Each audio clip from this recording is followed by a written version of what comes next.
Hello students, welcome back. अब हम पढ़ रहे हैं class 11th English short story का चैप्टर 2 आफ्टर 20 ईयर्स, 20 साल बाद। ये कहानी का सारांश है, वो भी हिंदी में। तो शुरू करते हैं। इसमें दो कैरेक्टर हैं, बॉब और जिमी वेल्स। तो बॉब बहुत ही महत्वाकांक्षी था और जिमी वेल्स बहुत ही सीधा साधा था और बड़ा संतोषी स्वभाव का था। तो बॉब जो है वो चाहता था कि मैं धनवान बन जाऊं, इसलिए पश्चिमी देशों में जाके अपने भाग्य को आजमाना चाहता था। लेकिन जिमी वेल्स वो अपने न्यूयॉर्क में ही रहना चाहता था।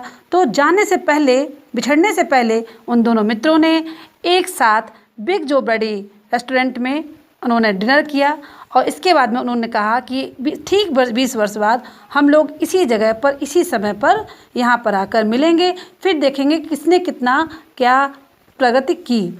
तो बॉब आता है अपने वचन के अनुसार ही जिमी से मिलने के लिए, लेकिन वह शिकागो पुलिस के द्वारा वांटेड था। शिकागो पुलिस उसको ढूंढ रही थी। तो वो वहाँ खड़ा हो जाता है वहीं रेस्टोरेंट के बाहर, लेकिन वो रेस्टोरेंट वहाँ बंद हो चुका था। जिमी आता है सिपाही के रूप में और बड़ा रौबदार ढंग से चल रहा होता है, लेकिन उस टाइम वो समझ नहीं पाता है कि ये उसका मित्र ही खड़ा है। जैसे ही वो एक आदमी को उस पुराने रेस्टोरेंट के पास में खड़े हुए देखता है तो उसके पास जाता है और उससे पूछता है। तो वो सारी कहानी बॉब कह देता है, लेकिन जिमी वेल्स को भी नहीं पहले पता होता है कि ये मेरा दोस्त बॉब ही है।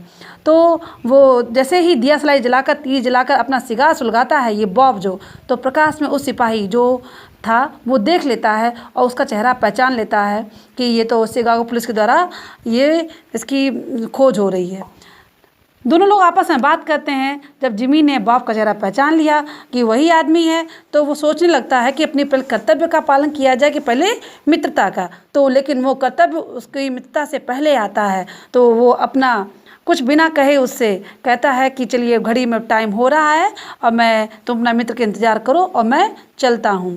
तो इस प्रकार से वो चला जाता है। बस कुछ थोड़ी ही देर बाद में वर्षा भी हो रही थी, हवा भी चल रही थी। बॉब प्रतीक्षा कर रहा था, लेकिन लगभग 10 मिनट के बाद में एक आदमी आया। वह लंबा था और उसने ओवरकोट पहन रखा था। कॉलर भी उसके कान उसके कॉलर से ढके हुए थे और वो जिमी से लगभग 2-3 इंच लंबा ही था। तो उस आदमी को, बॉब को अपने परिचित स्थान पर जैसे उसने कहा कि तुम क्या बॉब हो, उस ओवरकोट वाले व्यक्ति ने, तो बॉब ने सोचा कि ये तो मेरा मित्र लगता आ गया है, लेकिन सोचता है इतना लंबा हो गया, फिर भी कुछ भी नहीं कहता है। वो सारी कहानी एक दूसरे के हाथ में हाथ डाल के पकड़ के चलने लगते, चलो कहीं और सही जगह पर बैठते हैं। तो वो जाता है और बाद में जब वो व्यक्ति उसको ले जाता है, तब वो एकदम जब रोशनी होती है उसका चेहरा देखता है तो वो कहता है जिमी की रोमन नाक थी, लेकिन तुम्हारी नाक रोमन नहीं है, तुम जिमी वेल्स नहीं हो। तब उस व्यक्ति ने बताया कि उन्हें शिकागो पुलिस के द्वारा एक तार मिला था और तुम मेरे गिरफ्त में लगभग 10 मिनट से हो।